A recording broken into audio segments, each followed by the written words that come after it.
estudantes, tudo bem com vocês? Espero que sim, né? É um prazer estar de novo com vocês aqui, né? Dando continuidade, então, ao nosso estudo aí dos protozoários em si, né?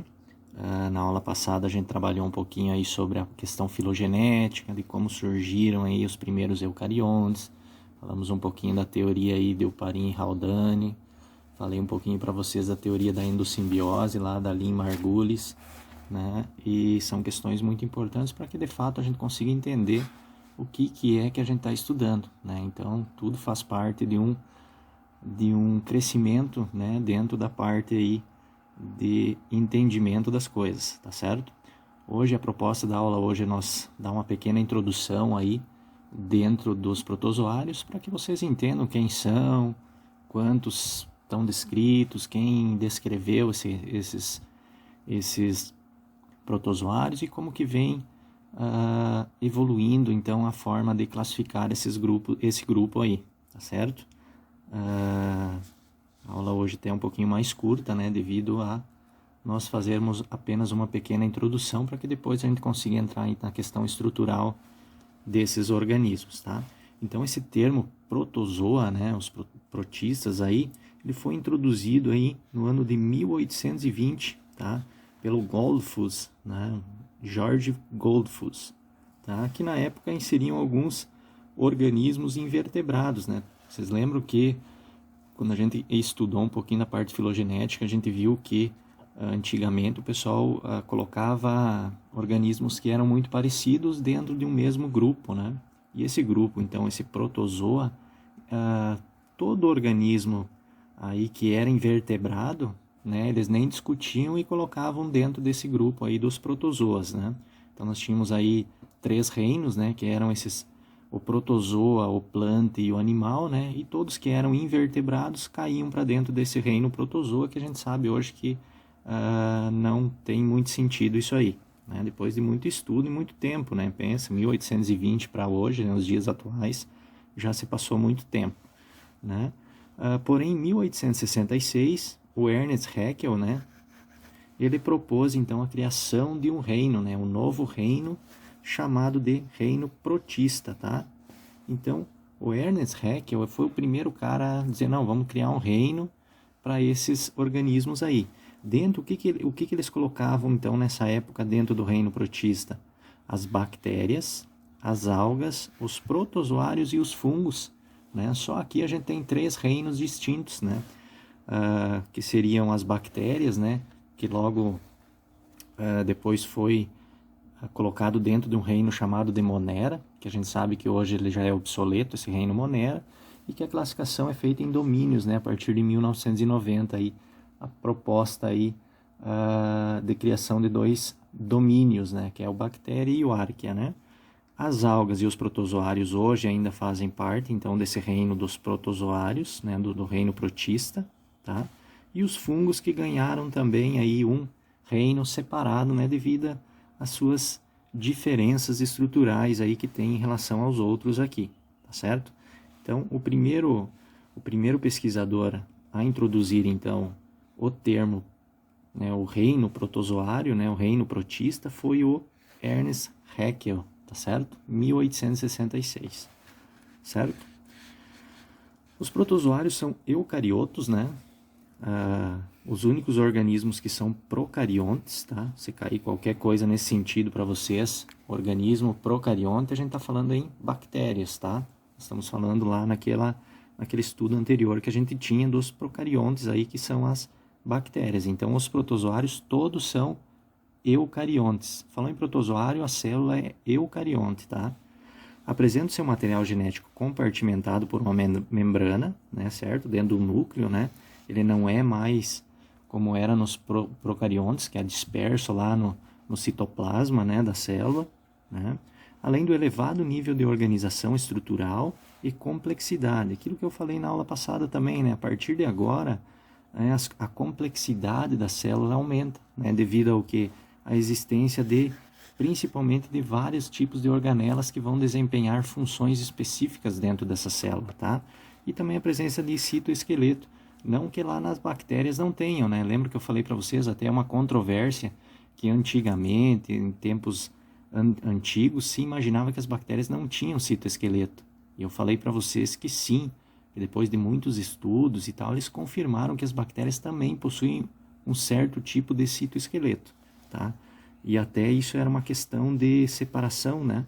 Se tinha citoesqueleto, provavelmente era um protozoário, né? E na verdade isso também ficou um pouco obsoleto, mas aqui na questão dos eucariontes, a presença de citoesqueleto ela é muito comum, tá? Muito comum a presença de citoesqueleto e várias organelas, né? Que nós vamos estudar assim as principais, né? Não vamos entrar a fundo organela por organela, né? Até porque essa não é o objetivo do nosso estudo aqui, mas a gente vai sim falar de várias organelas que estão presentes nessas células eucariontes aqui, tá?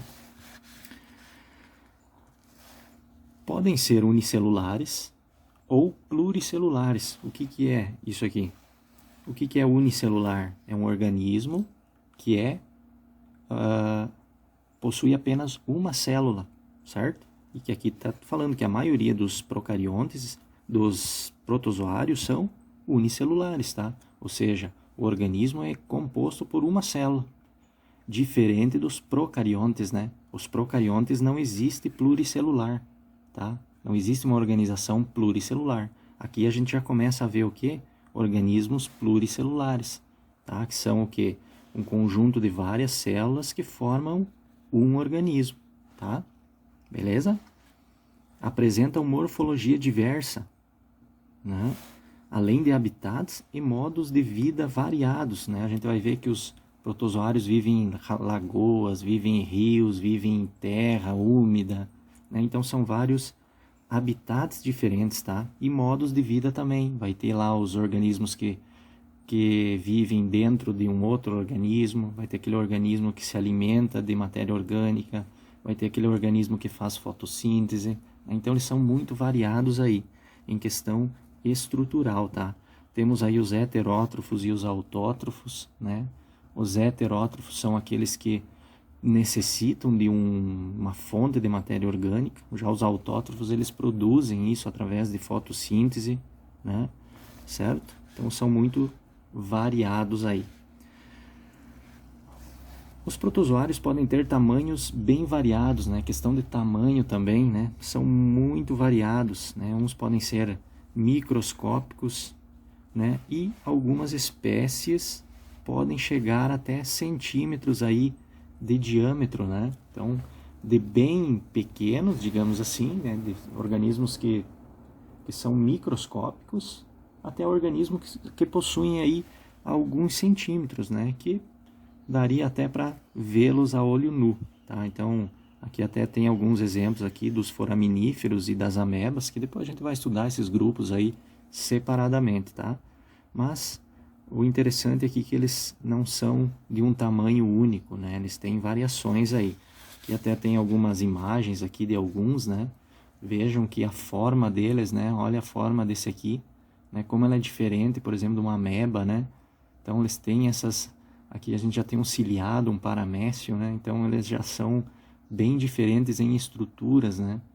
E isso também causa um pouco de controvérsias justamente na classificação deles, né? Que é bem...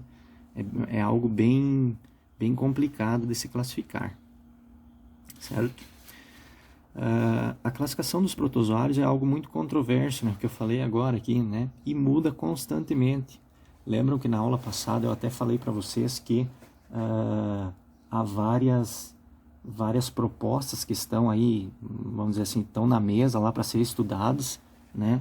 Que é até a questão da divisão desse grupo aí em protozoários e cromistas, né? Ou seja, de heterótrofos e autótrofos, né? Então, há muita controvérsia e ela está toda hora mudando. Então, é bem difícil a gente até fazer esse estudo, justamente porque se tu pega um livro, fala uma coisa, tu pega um outro livro, fala outra, e assim há uma grande discussão com relação aí à classificação dos protozoários.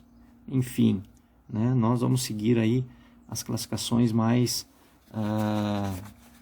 antigas, digamos assim, que é a classificação onde os protozoários aí são divididos em protozoários e algas, né? Tá certo? Então, os representantes em si desse reino dos prototistas aí são quem? As algas, né? Que são aí os organismos que mais liberam oxigênio para a atmosfera, né? São os maiores contribuintes de oxigênio para o ambiente. E os protozoários, né? Tá bom? Então, protozoários e algas, que depois nós vamos falar um pouco de cada um desses grupos aí separadamente, estudar alguns deles, né? Para a gente ter um entendimento melhor. Nos dias atuais aí temos cerca de 65 mil espécies descritas, né? Se pegar as bactérias lá, a gente tem um número bem menor aí, né? Mas eu acredito que é a dificuldade hoje de a gente fazer essa captura, dessa identificação, até porque eles são organismos bem pequenos, vivem em lugares até bem complicados de você conseguir localizar, né? Então, isso vai mudando constantemente, né? Conforme vai se achando fósseis, vai se achando novos organismos que vão sendo identificados, isso aqui pode mudar com muita frequência, tá certo? Então, num apanhado geral aí podemos dizer que quem faz parte desse grupo, né, que a gente vai estudar então são quem? São as algas e protozoários, que nós temos aí organismos todos eucariontes. Podemos ter dentro desse grupo aí organismos que são unicelulares, mas também encontramos pluricelulares, certo? Que eles possuem aí condição de ser heterótrofos,